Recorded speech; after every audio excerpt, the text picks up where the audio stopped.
മുൻകൂർ ജാമ്യാപേക്ഷ തള്ളിയതോടെ നടൻ സിദ്ദിഖിന്റെ അറസ്റ്റ് ഉടൻ ഉണ്ടാകും. സിദ്ദിഖ് താമസിക്കുന്ന ഹോട്ടലിനടുത്തേക്ക് അന്വേഷണ സംഘം എത്തിയിട്ടുണ്ട്.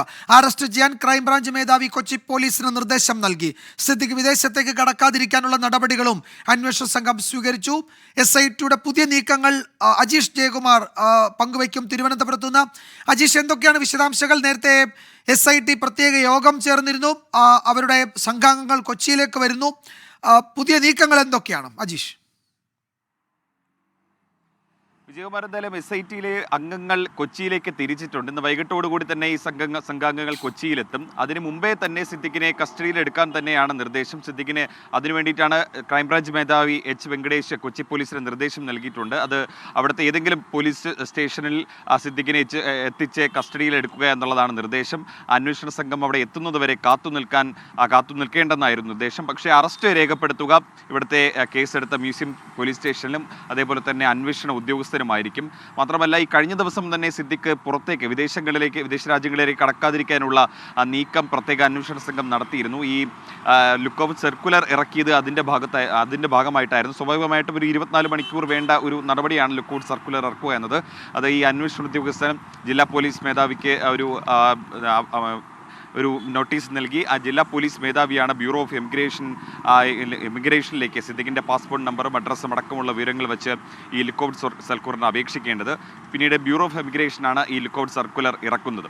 അങ്ങനെയാണ് പിന്നീട് ഇന്ത്യയിലെ എല്ലാ വിമാനത്താവളങ്ങളിലും ഈ സർക്കുലർ ഇറക്കുകയും ആ സിദ്ദിഖിന് വിദേശത്ത് പോകാതിരിക്കാൻ കഴിയുകയും ചെയ്തു. എന്തായാലും അത് കഴിഞ്ഞ ദിവസം തന്നെ അന്വേഷണ സംഘം ആ നീക്കം ആരംഭിച്ചിരുന്നു. പക്ഷേ ഇന്ന് രാവിലെ വരെ സിദ്ദിഖ് ഈ അന്വേഷണ സംഘത്തിൻ്റെ ട്രാക്കിലുണ്ടായിരുന്നു, അന്വേഷണ സംഘത്തിൻ്റെ നിരീക്ഷണ വലയത്തിലുണ്ടായിരുന്നു. പക്ഷേ ഈ ഹൈക്കോടതിയിൽ ഹർജി വന്നതിന് ശേഷം അദ്ദേഹത്തെ നിരീക്ഷിക്കാൻ ഒരുപക്ഷെ ആ അന്വേഷണ സംഘത്തിന് സാധിച്ചിരുന്നില്ല.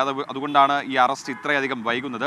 എന്തായാലും നേരത്തെ നമ്മൾ സംസാരിച്ചപ്പോൾ തന്നെ ഈ അന്വേഷണ സംഘത്തിലെ തന്നെ ചിലർക്ക് തന്നെ ഈ ഹൈക്കോടതിയിൽ നിന്ന് ഒരുപക്ഷെ ജാമ്യം കിട്ടുമോ എന്നൊരു സംശയം ഉണ്ടായിരുന്നു. പക്ഷേ ഈ സംശയം കൊണ്ടാണ് അവർ ഈ അറസ്റ്റ് അടക്കമുള്ള കാര്യങ്ങൾ, ഒരുപക്ഷെ ജാമ്യം കിട്ടുകയാണെങ്കിൽ അറസ്റ്റിൻ്റെ അനിവാര്യത ആവശ്യമില്ല, സിദ്ദിഖിനെ വിളിച്ചു വരുത്തി ചോദ്യം ചെയ്ത് അറസ്റ്റ് രേഖപ്പെടുത്തി വിട്ടയക്കാം എന്നുള്ളൊരു നിഗമനത്തിലായിരുന്നു ഉണ്ടായിരുന്നത്. പക്ഷേ ഈ മുൻകൂർ ജാമ്യാപേക്ഷ തള്ളിയതോടെ അറസ്റ്റ് അനിവാര്യമായി വന്നു. ഒരുപക്ഷെ അറസ്റ്റ് ചെയ്തില്ലെങ്കിൽ അത് സർക്കാരിനടക്കം വലിയ നാണക്കേട് ഉണ്ടാക്കുന്ന ഒരു സംഭവമായിരിക്കും. സാധാരണക്കാരനില്ലാത്തൊരു പരിവേഷം സിദ്ദിഖിന് നൽകേണ്ട എന്നുള്ളൊരു തീരുമാനമുണ്ടായി. അതുകൊണ്ടാണ് ഈ അറസ്റ്റിലേക്ക് ഉടൻ തന്നെ കടക്കാൻ തീരുമാനിച്ചത്. അതിനു വേണ്ടിയിട്ടാണ് പ്രത്യേക അന്വേഷണ സംഘം ഈ DIG ആയിട്ടുള്ള അജിത ബീഗത്തിൻ്റെ നേതൃത്വത്തിൽ യോഗം ചേർന്നതിൽ നിന്നാണ് സിദ്ദിഖിനെ എത്രയും പെട്ടെന്ന് അറസ്റ്റ് ചെയ്യാനുള്ള തീരുമാനത്തിലേക്ക് എത്തി. എന്തായാലും നിലവിൽ ഈ സിദ്ദിഖിനെ ട്രാക്ക് ചെയ്യാനുള്ള അന്വേഷണമാണ് ഊർജിതമായിട്ട് പോലീസ് നടത്തുന്നത്. അതിപ്പോൾ കൊച്ചി പോലീസിലാണ് ഊർജിതമായി നടക്കുന്നത്. സ്പെഷ്യൽ ബ്രാഞ്ചും അടക്കമുള്ള സംഘങ്ങൾ സിദ്ദിഖിനെ ട്രാക്ക് ചെയ്യാനുള്ള ശ്രമത്തിലാണ്. സിദ്ദിഖിൻ്റെ പരിചയമുള്ള വീടുകളിലടക്കം പോലീസ് പരിശോധന നടത്തിയെങ്കിലും കണ്ടെത്താൻ സാധിച്ചില്ല. സിദ്ദിഖ് മറ്റെവിടെയെങ്കിലും സുഹൃത്തിൻ്റെ വീടുകളിലേക്ക് മറ്റും ഉണ്ടായിരിക്കുമോ എന്നുള്ളൊരു നിഗമനത്തിലായിരുന്നു അത്തരത്തിലൊരു പരിശോധന നടത്തി. എന്തായാലും നിലവിൽ ഇതുവരെയ്ക്കും നമ്മളിപ്പോൾ ഒരു 10 മിനിറ്റ് മുമ്പ് വരെ അന്വേഷിച്ചപ്പോൾ ഇതുവരെയ്ക്കും സിദ്ദിഖിനെ കണ്ടെത്താൻ പോലീസിന് ഇതുവരെയ്ക്കും സാധിച്ചിട്ടില്ല. ഒരുപക്ഷേ ഇത് മാധ്യമങ്ങളിലൂടെ വെളിപ്പെടുത്താതെ പിന്നീട് അറസ്റ്റ് ചെയ്തതിന് ശേഷം വെളിപ്പെടുത്താൻ ഉള്ളൊരു നീക്കമാണോ എന്ന് നമുക്ക് മനസ്സിലാക്കാൻ സാധിക്കുന്നില്ല. എന്തായാലും നിലവിൽ ഇതുവരെ സിദ്ദിഖിനെ കണ്ടെത്താൻ പോലീസിന് സാധിച്ചിട്ടില്ല. വൈകിട്ടോടെ പ്രത്യേക അന്വേഷണ സംഘാംഗങ്ങൾ കൊച്ചിയിലെത്തും. എന്തായാലും അതിന് മുമ്പ് തന്നെ സിദ്ദിഖിനെ കസ്റ്റഡിയിൽ കിട്ടുകയാണെങ്കിൽ തൊട്ടടുത്തുള്ളൊരു പോലീസ് സ്റ്റേഷനിലേക്ക് ഉടൻ തന്നെ എത്തിക്കുക. പ്രത്യേക അന്വേഷണ സംഘാംഗങ്ങൾ അവിടെ എത്തി അറസ്റ്റ് രേഖപ്പെടുത്തുമെന്നാണ് നമ്മൾ മനസ്സിലാക്കുന്നത്. വിജയകുമാർ.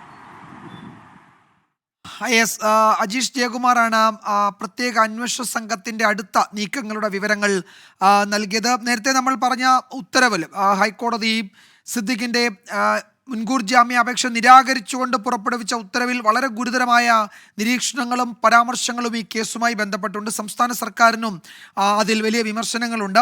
ഹേമ കമ്മിറ്റി റിപ്പോർട്ടിലെ നിർദ്ദേശങ്ങളിൽ, കണ്ടെത്തലുകളിൽ സർക്കാർ നിശബ്ദത പാലിച്ചു, അത് നിഗൂഢമെന്നാണ് കോടതി ചൂണ്ടിക്കാട്ടുന്നത്. ആ റിപ്പോർട്ട് കിട്ടിയ 5 വർഷം അതിൽ കാര്യമായ നടപടിയെടുക്കാതിരുന്ന സർക്കാരിനെ കോടതി വിമർശിക്കുകയും ചെയ്യുന്നുണ്ട്.